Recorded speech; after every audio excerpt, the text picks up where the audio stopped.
বাঁধন ভাইয়ের বাম পা হাঁটু থেকে নিচ পর্যন্ত এটা কিন্তু আর্টিফিশিয়াল।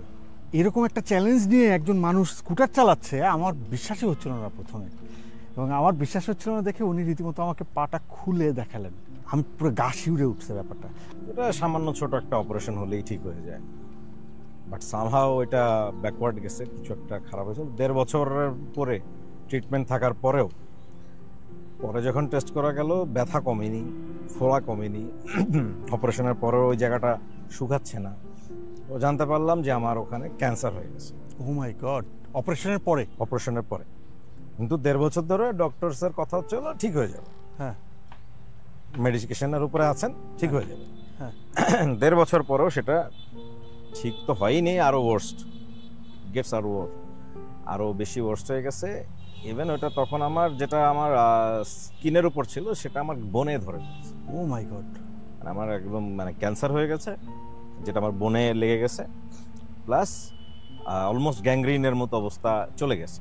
আর এটা খুব র্যাপিডলি আমার বডির আপসাইডে আসতেছে।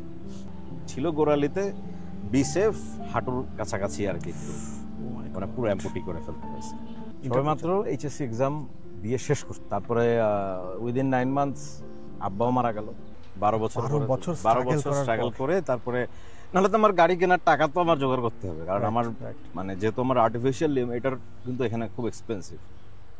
বিদেশে তো ওদের লাইফ ইন্স্যুরেন্স থাকে, অনেক কিছু থাকে, ওদের হয়ে যায়, বাট আমাদের দেশে সেগুলো তো নেই। মোটামুটি একটা গাড়ি কেনার সমান খরচ শুধু একটা এতটুকু লিম্বের জন্য।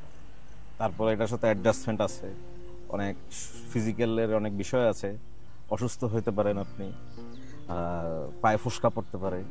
ফুসকা পড়লে তো আপনি ওই জায়গাতে ভার দিতে পারবেন না, কারণ আপনার শরীরের ওয়েটটা ওইটার উপরেই পড়ছে।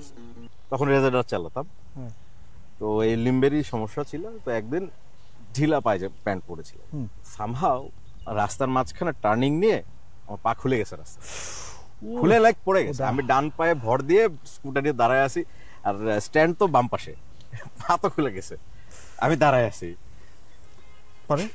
পরে পাশে এক দোকানদার ভদ্রলোক উনি দেখে উনি জিনিসটা এনে দিছে, দেন আমি ওখানে দাঁড়াই কোন রকমে ফিক্স করে ঠিক করে বাসা পর্যন্ত আসছি। সারাক্ষণই কিন্তু একটা অস্থিরতা কাজ করে, বাই এনি চান্স ওইটা যেমন আপনি দাঁড়ায় যেতে পারছেন, আল্লাহ না করুক ব্যালেন্সটা যদি না রাখতে পারতেন পড়ে যেতাম, সাথে সাথে এই ভারী গাড়িটাও আপনার পায়ের উপর পড়তে পারে। দ্যাট মিন্স একটা হিউজ চ্যালেঞ্জ নিয়ে আপনি এটা চালাচ্ছেন।